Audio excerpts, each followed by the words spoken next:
Honourable Chris Hipkins. Mr Speaker, I move that all the words after the first instance of that be replaced with Hana-Rawhiti Maipi-Clarke, Ngarewa-Packer and Rawiri be censured by the House for acting in a manner that could have the effect of intimidating a member of the House in the discharge of their duty, and that Ngarewa-Packer and Rawiri be suspended from the service of the House for 24 hours to take effect on the first sitting day following the conclusion of the budget debate, and that Hana-Rawhiti Maipi-Clarke face no further sanction, having already served a period of suspension.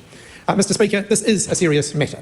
Deliberately disrupting the business of the House is serious. Interrupting a vote of Parliament is serious. And I would say to the Māori Party that when you interrupt a vote of the House, you're not just interrupting the votes of those who are voting in favour, you're interrupting the votes of those who are voting against something as well. And all members of the House deserve to have their votes recorded, and when members deliberately disrupt the House, there should be some sanction for doing so.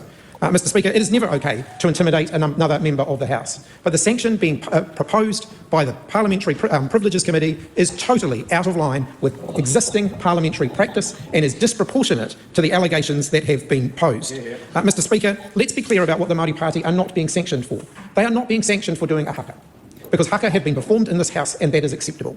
They are also not being sanctioned for refusing to appear before the Privileges Committee, because that is completely legitimate as well. No one is obliged to appear before the Privileges Committee, and the Māori Party chose not to, and that is their right, and they should not be sanctioned for that. They are being sanctioned because they broke the rules of the House, they behaved in a disorderly manner, they interrupted a vote of the Parliament, and there should be a sanction for that. But we have never seen a sanction of this nature in New Zealand's history before. We've had members undertaking fistfights in the lobbies, and they were not suspended at all.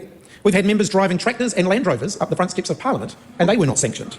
We have had a recent case where a member left their chair, walked to the other side of the House, stood over a member, thumped the table, and they were not sanctioned by the House. We've had a recent instance in this term of Parliament where a member was prevented from leaving a select committee because another member was standing over them, and they were not sanctioned by this House. And yet, Mr Speaker, we seem to have gone from a situation where members were not sanctioned to one where a 21-day sanction, the harshest by a factor of 7, is being applied to these members. It is disproportionate. A sanction is appropriate. This level of sanction simply is not. I draw on the advice that was provided by the Clerk of the House to the committee. The Clerk's job is to provide advice to the Parliament on its proceedings in a way that is not political, that upholds the traditions and the conventions of this House. And the Clerk made the advice clear that suspension of members is a rare occurrence, and a long period of suspension would represent a substantial change in the House's practice. Let's be clear, the recommendation of the Privileges Committee is exactly that.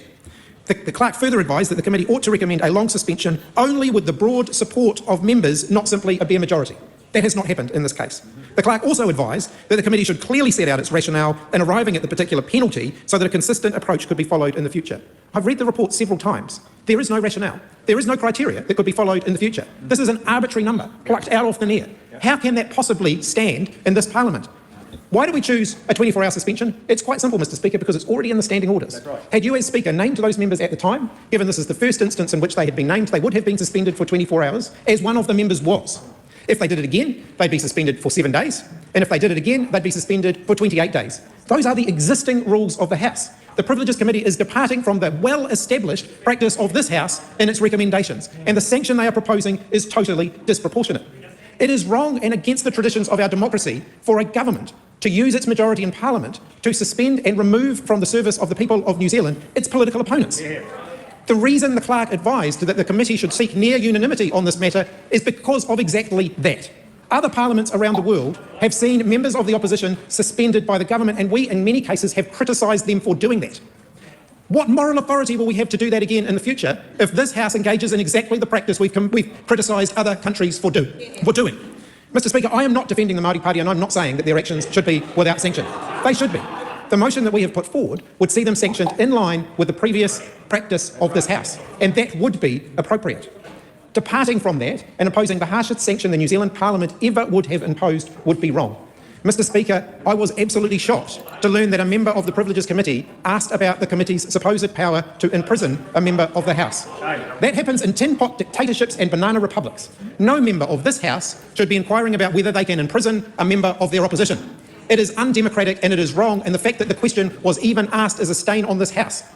Respect for democracy means respecting the rights of all members of Parliament who are elected by their people to represent them in this House. Taking away that right should be only after a very, very high threshold has been met. The government haven't even articulated what that threshold should be. If they are going to impose the harshest sentence ever recommended by the Privileges Committee, they should be very clear on what the criteria were that they weighed that against, and they have not done that. They should be very clear on what the future criteria for this nature of sentence, if you like, should be, and they have not done that either. They are accusing one party of breaking the rules of Parliament, which I happen to agree they did, whilst also not following the rules themselves. Any moral authority they want to claim here has been severely diminished by the fact that they themselves are not following the existing rules of the House. The sanctions that this House imposes are set in the standing orders. 24 hours, 7 days, 28 days, in that order. And the Privileges Committee have not followed that. But Mr Speaker, the last point I want to make is perhaps the most important of all. Looking around the world, and I say this to all members on all sides of the House, looking around the world, democracy is quite literally hanging by a thread. Days like today hold a razor blade up to that thread. When people around the country look at this House and say, why should I have any faith in the institutions of democracy, this is a very good example of why. Parliament spending more time talking about itself than talking about the issues that matter to them. And before the opposition members go, before the government members go, the opposition have a choice, the government scheduled this debate for today. They had that choice. The government recommended a penalty that is harsher than any the Parliament has ever imposed before, and that was their choice. The government chose to impose that penalty by majority rather than seeking consensus, as the Privileges Committee has almost always done in the past, and that was their choice. They have brought this before the House today, and they have made that choice, and it should be subject to scrutiny. What they're doing today is wrong, Mr Speaker. Imposing a penalty that removes 3 members of the House during budget week, preventing them participating in one of the 2 occasions the opposition has in a year to vote no confidence in the government is simply wrong. This is not a tin pot dictatorship or a banana republic. We should stand up for the values of democracy, even when they are inconvenient, even when people are saying things that we disagree with. That is not what the government are doing today. Welcome, Gerry. Kia ora. And, I thought we were going to be on a bit later. I will be honest, and I did get told off by this from Stacey. I copied and pasted last week's run sheet and got to update details. Okay. Yes. Yeah.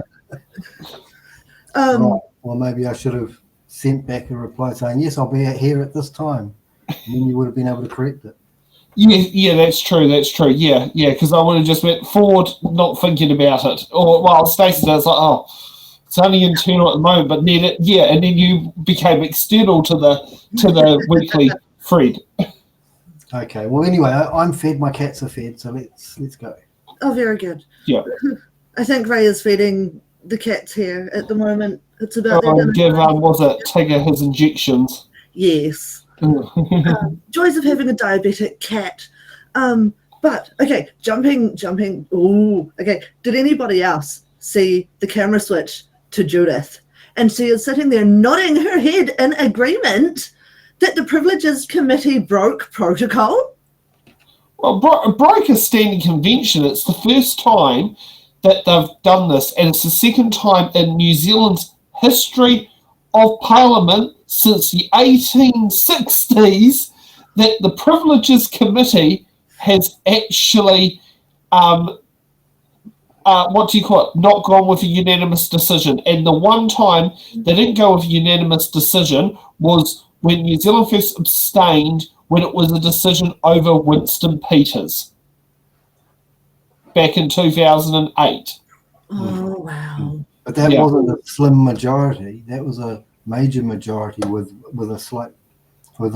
some people dipping out. You know, that wasn't what we have now. The small majority pushing their agenda. Yeah. And I have to say that I saw the Privileges Committee when Penny Hana-Rawhiti was there, and both Judith and Winston made it clear that he wasn't their target. So he was just collateral damage. Well, they made it. They made it clear that they were happy with his apology, and that Winston Peters actually used sort of the words that he wasn't the person they were after. It was, which then sits there and fires it up that it definitely more looks like a witch hunt. Yeah. So what Chris Hipkins is saying is about this not following protocol is 100% correct, because they've just plucked this penalty out of the air. And I suspect that it was behind closed doors, because it was a closed session. They were supposed to have the public, but it was a closed session. I suspect behind closed doors, Winston Peters and Judith Collins were goading each other in a power game. But I think we need to talk to Ricardo Menendez-March about what went on in the And was it Matameno Kapakingi, yep. who has publicly said this is not how a normal privileges committee has. This is not normal. Yep. The only person that's really been vocal about it so far has been Duncan Webb. Mm-hmm. Yeah. Well, let's get on to after it got suspended and.